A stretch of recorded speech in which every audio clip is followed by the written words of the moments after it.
প্রতিবেশীর সঙ্গে জমি নিয়ে বিবাদ, আর সেই বিবাদেই রাজনীতির রং চড়িয়ে বিজেপির কর্মীকে সামাজিক বয়কটের অভিযোগ তৃণমূল কংগ্রেসের বিরুদ্ধে।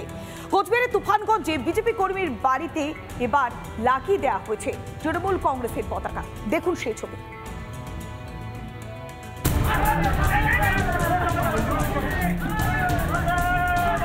পাশের বাড়ির সঙ্গে জমি নিয়ে বিবাদ জানিয়ে থানায় দায়ের করা হয় অভিযোগ। তারপর থেকেই হুমকি আসছিলই। তুফানগঞ্জ ১ নম্বর ব্লকের চিলাখানার জায়গির চিড়িয়াখানা এলাকা। বিজেপি কর্মীর বাড়িতে চড়াও হয় স্থানীয় তৃণমূল নেতাকর্মীরা। রীতিমতন তাণ্ডব চালাতে থাকে তারা। এরপর বাড়িতে তৃণমূলের পতাকা লাগিয়ে দেওয়া হয়। বিজেপি কর্মী পরিবারকে সামাজিক বয়কট করা হয়েছে বলে অভিযোগ। কেসটা যে আসলো ২-২.৫ বছর আগে, ওইটা কেস তোলার জন্য বারে বারে হুমকি মারে। এর আগেও হুমকি দিছে। আজকে ওই রকম বাড়ি থেকে আসছে, আসার পরে যে ঠান্ডা কাটছে, নাপিত ধোপা বাজারঘাট সব বন্ধ। কি বাড়িতে ঝান্ডা লাগিয়ে দিয়ে যায়? বাড়িতে ঝান্ডা লাগিয়ে দিয়ে বয়কট বিজেপি করেন বলে বিজেপি করি আইসা ঝান্ডা কাটছে। কারা? হ্যাঁ, এই তৃণমূল পার্টির। আপনারা কোন দল করেন? আমরা বিজেপি পার্টি করি। বলতেছে পার্টি অফিসে দেখা করতে হবে। পার্টি অফিসে দেখা না করলে পুরা মানে খারাপ হয়ে যাবে। ঘটনায় তৃণমূলকে তুলে ধরা জেলা বিজেপি নেতৃত্বের। জেলা জুড়ে বিরোধীদের উপর অমানবিক অত্যাচার চালাচ্ছে বলেও অভিযোগ কোচবিহার জেলা বিজেপির সহ সভাপতি। জেলা জুড়ে শুধু নয়, সারা বাংলা জুড়ে একটা নাটক চলছে। আর সেই নাটক কোম্পানির মালিক নবান্নে বসে আছে এবং ওনাদের ম্যানেজার যারা রয়েছে, সেই ম্যানেজারের একজন প্রভাবশালী ম্যানেজার কুচবিহার জেলায় বসে রয়ে উনি এই কাজগুলো করাচ্ছেন। ব্যক্তিগত স্বার্থে দলীয় পতাকা ব্যবহার করা হচ্ছে বলে সাফাই স্থানীয় তৃণমূল নেতৃত্বের। এই ধরনের সামাজিক বয়কটকে আমাদের দল তৃণমূল কংগ্রেস কখনোই অনুমোদন করে। দুটো পরিবারের মধ্যে জমি সংক্রান্ত ঝামেলা, সেই ঝামেলাকে কেন্দ্র করে কেউ দলের পতাকা ব্যবহার করে সেটাকে ঘোরালো করবার চেষ্টা করছে। লোকসভা নির্বাচনের পর থেকে উত্তপ্ত কোচবিহার। বারবার বিরোধীদের উপর হামলা, অত্যাচারের অভিযোগ। কেন বিরোধীদের গণতান্ত্রিক অধিকার রক্ষায় কড়া পদক্ষেপ নিচ্ছে না প্রশাসন? তাহলে কি জনগণের স্বার্থে নয়, শাসক নেতাদের অঙ্গুলি হেলনে কাজ করছে প্রশাসন? কোচবিহার থেকে কিংশুক দত্তের রিপোর্ট, রিপাবলিক বাংলা। পুরো এলাকায় ইভিএমে কম ভোট পড়তেই নখ দাঁত বেরিয়ে পড়ল তৃণমূল নেতা মন্ত্রীদের।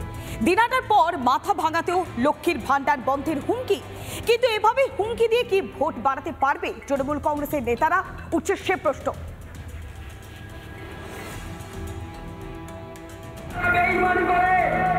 তাদেরকে শিক্ষা দিতে হবে, প্রয়োজনে লক্ষ্মীর ভান্ডার বন্ধ করে দিতে হবে। লোকসভা ভোটে কোচবিহার দখল করেছে তৃণমূল, কিন্তু উল্লেখযোগ্যভাবে একাধিক পুরসভা এলাকায় ভোট কমেছে তৃণমূলের। সেই রাগই এবার সাধারণ মানুষের ওপর গিয়ে পড়ল তৃণমূলের। আরো একবার শুনুন তৃণমূলের ব্লক সভাপতি বিশ্বজিৎ রায় কি বললেন। যারা বেঈমানি করে তাদেরকে শিক্ষা দিতে হবে, চিহ্নিত করতে হবে এবং চিহ্নিত করে সুবিধা প্রদান করতে হবে। প্রয়োজনে লক্ষ্মীর ভান্ডার বন্ধ করে দিতে হবে। রবিবার সকালে দিনহাটাতেও একই হুমকি দিয়েছিলেন দিনহাটা তৃণমূল ব্লক সভাপতি দীপক কুমার ভট্টাচার্য। এক ধাপ এগিয়ে বিজেপি কর্মী সমর্থকদের নাম লক্ষ্মীর ভান্ডারের তালিকা থেকে বাদ দেওয়ার হুঁশিয়ারি দেন তিনি। যারা এত কিছু পাওয়ার পরেও, লক্ষ্মীর ভান্ডারের বর্ধিত টাকা পাওয়ার পরেও তৃণমূল কংগ্রেসকে ভোট না দিয়ে বিজেপিকে ভোট দিয়েছে, আমাদের সেখানে অন্তত পক্ষে কিছু লক্ষ্মীর ভান্ডার আমাদেরকে দেওয়া দরকার আছে। শাসক শিবিরের নেতা মন্ত্রীদের বঞ্চনার হুমকিতেই তীব্র শোরগোল। তৃণমূলকে বিধতে ছাড়লেন না বিরোধীরা। আজকে দিনহাটা বিধানসভার যে ব্লক সভাপতি থেকে শুরু করে মাথাভাঙা বিধানসভার ব্লক সভাপতি পর্যন্ত এই কথা বলেছে, কিন্তু ওনারা যা বলেছে একদম ন্যাক্কারজনক ঘটনা। এটাকে আমি নিন্দা প্রকাশ করছি যে সাধারণ জনগণের পাওনা অধিকার থেকে তারা বঞ্চিত করছে। একমাত্র লক্ষ্মীর ভান্ডারে কি তৃণমূলের কাছে জয়ের অস্ত্র? মুখ্যমন্ত্রী তো সার্বিক উন্নয়নের কথা বলেন সব সময়, কিন্তু দলের নেতারা কথায় কথায় শুধু লক্ষ্মীর ভান্ডার বন্ধের কথাই কেন বলে? তার চেয়ে বড় প্রশ্ন হলো, একটি রাজ্য বাজেটে ঘোষণা হওয়া সরকারি প্রকল্পকে কি দলের কোনো নেতার কথায় বন্ধ করা যায়? জবাবটা দেবেন বিশ্বজিৎ রায়, দীপক ভট্টাচার্যরা। কোচবিহার থেকে কিংশুক দত্তের রিপোর্ট, রিপাবলিক বাংলা। অন্যদিকে কুলতলিতে পুলিশকে লক্ষ্য করে গুলি, অভিযুক্তকে ধরতে গেলে গুলি চালানোর অভিযোগ ওঠে। পুলিশের হাত থেকে চম্পট দিয়েছে বেশ কয়েকজন দুষ্কৃতী এবং একই সঙ্গে এই ঘটনাকে কেন্দ্র করে শোরগোল পড়ে গিয়েছে, কেননা যেভাবে পুলিশের হাত থেকে চম্পট দিয়েছে অভিযুক্ত সাদ্দাম লস্কর, আর তাকেই লক্ষ্য করে গুলি জেলা পুলিশ সুপারের।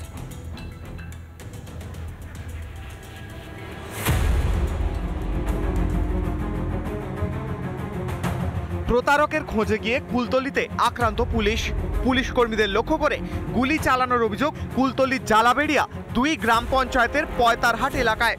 ঘটনার পর থেকেই থমথমে এলাকা। পুলিশ সূত্রে খবর, বহুমূল্য মূর্তি বিক্রি করার নামে প্রতারণায় অভিযুক্ত সাদ্দাম লস্করকে গ্রেফতার করতে যায় পুলিশ।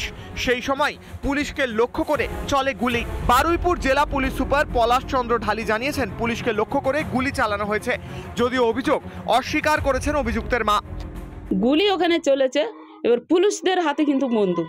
পুলিশ যে বলছে আপনার ছেলে, ছোট ছেলের ভাইয়ের নাম কি জানো? সামিরুল গুলি চালিয়েছে। না, গুলি চালাতে দেখিনি। ঘটনা ইতিমধ্যেই পরিবারের 2 মহিলা সদস্যকে গ্রেফতার করেছে পুলিশ। তাদের বারুইপুর আদালতে পেশ করা হয়েছে। Raju Mukherjee report, Republic Bangla. প্রথমেই জেলার খবর, বোর্ড মিটিংয়ে ক্ষমতা দখল, অর্থাৎ বোর্ড কার দখলে থাকবে তা নিয়ে যেন ক্ষমতা প্রদর্শন, আর সেখানেই ধুন্ধুমার কাণ্ড। তৃণমূলের 2 গোষ্ঠীর সংঘর্ষে খানাকুলে ধুন্ধুমার পরিস্থিতি।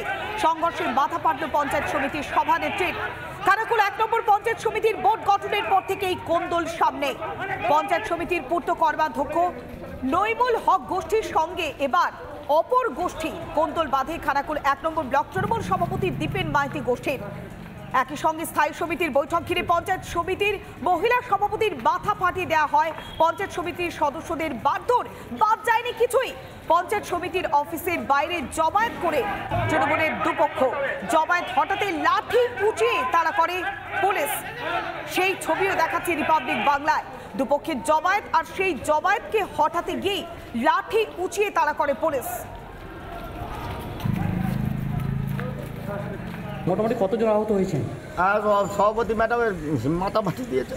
কেন জোর করে মিটিং করতে দেবে না, দালাল আজ 15 বছর করে খাচ্ছে।